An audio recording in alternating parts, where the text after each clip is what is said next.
Ketika dukun ini mencoba mengobati seorang bayi yang diduga diganggu oleh makhluk halus, dukun Huarim yakin bahwa ayah bayi ini mengalami gangguan yang sama. Jadilah dukun Huarim dan dukun Bonggil dibawa bertemu dengan ayah dari bayi tersebut. Karena tidak mampu melakukannya sendiri, dukun Huarim pun menemui rekan kerjanya yang adalah ahli makam dan ahli Feng Shui. Ia adalah Sang Duk dan Yonggun. Sang Duk yang ahli Feng Shui selalu mencicipi tanah pemakaman untuk tahu bahwa ini adalah tempat yang layak untuk pemakaman. Huarim pun meminta bantuan mereka untuk membantu orang kaya ini memindahkan makam leluhurnya dengan bayaran yang mahal. Sebelum melakukan pemindahan makam, Sang Duk lebih dulu mencari informasi mengenai makam bersama dengan pria kaya ini. Pria ini meminta Sang Duk untuk langsung mengkremasi peti leluhurnya tanpa membukanya. Perjalanan yang jauh sampai menempuh perbuktian. Sampailah mereka di area pemakaman yang jauh dan berada di tengah hutan. Saat naik, Sang Duk tidak sengaja bertemu ada banyak rubah di hutan tersebut. Sang Duk mencoba mencicipi tanah pemakaman itu dan langsung meludah. Nisan itu pun tidak memiliki nama yang terukir di sana. Terlihat jelas bahwa makam ini berada di antara perbatasan Korea Selatan dan Korea Utara. Sang Duk menemukan ada sebuah angka tertulis di batu nisan tersebut. Ia pun bertanya siapa yang memilih tempat ini sebagai makam. Dan pria kaya itu mengatakan bahwa ada seorang biksu Jepang bernama Gisun yang menyarankan keluarga mereka. Sang Duk memutuskan bahwa ia mundur dari tawaran ini. Semua orang tentu heran karena Sang Duk menolak walaupun dengan bayaran yang tinggi. Sang Duk merasa ada yang aneh dengan makam tersebut, sesuatu yang begitu jahat. Huarim pun mencoba membujuk Sang Duk bersama pria kaya itu. Mereka memutuskan akan membongkar makam tersebut menggunakan ritual dukun Huarim. Proses pembongkaran makam keramat ini dilakukan menggunakan ritual. Bahkan pembongkar makam dipilih yang memiliki sio yang sama. Walaupun sempat menentang, namun keluarga besar pria kaya ini hadir juga. Dukun Huarim akhirnya bersiap memasuki wilayah pemakaman ini.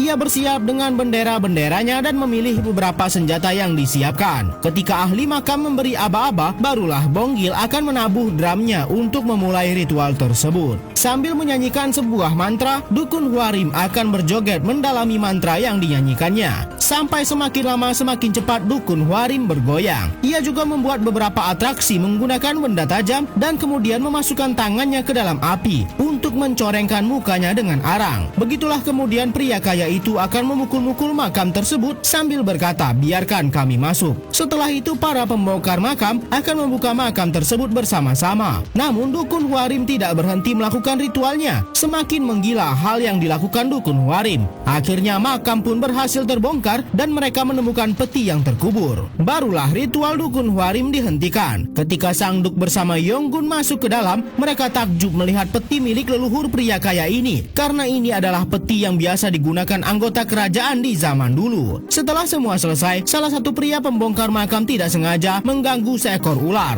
Namun ular itu berkepala manusia. Makhluk itu berteriak begitu kencang, bahkan dukun Huarim merasakannya. Setelah itu seketika cuaca menjadi berkabut dan turun hujan yang begitu deras. Sang Duk memberitahukan kepada pria kaya ini bahwa ketika hujan tidak baik untuk melakukan kremasi karena menyulitkan arwah menuju ke surga. Mau tidak mau mereka pun sementara menitipkan peti itu di rumah sakit daerah setempat. Masih penasaran soal leluhur pria kaya itu, Sang Duk menemui biksu setempat dan disinilah ia baru tahu makam tempat leluhur pria itu sering dijarah oleh para perampok. Bahkan biksu itu juga menunjukkan alat-alat yang digunakan oleh para perampok itu. Diam-diam ternyata salah satu petugas terlihat sedang mencoba membobol makam keramat ini. Ketika hampir terbuka, dukun Bonggil masuk ke dalam dan menanyakan apa yang sedang dilakukannya. Ternyata ia berhasil membuka sebagian peti, bahkan sampai membuat dukun Huarim pingsan karena energi jahat tersebut. Sesosok arwah penuh dendam keluar dari dalam peti. Dukun Huarim memperingatkan kedua rekannya bahwa arwah itu akan datang menemui keturunannya. Ayah pria kaya itu sedang duduk di dekat jendela. Ia mendengar suara ayahnya yang meminta membukakan pintu jendela, dan ternyata kakek ini benar-benar membukanya. Dan terlihatlah di pantulan cermin ada sosok mengerikan yang sedang kelaparan.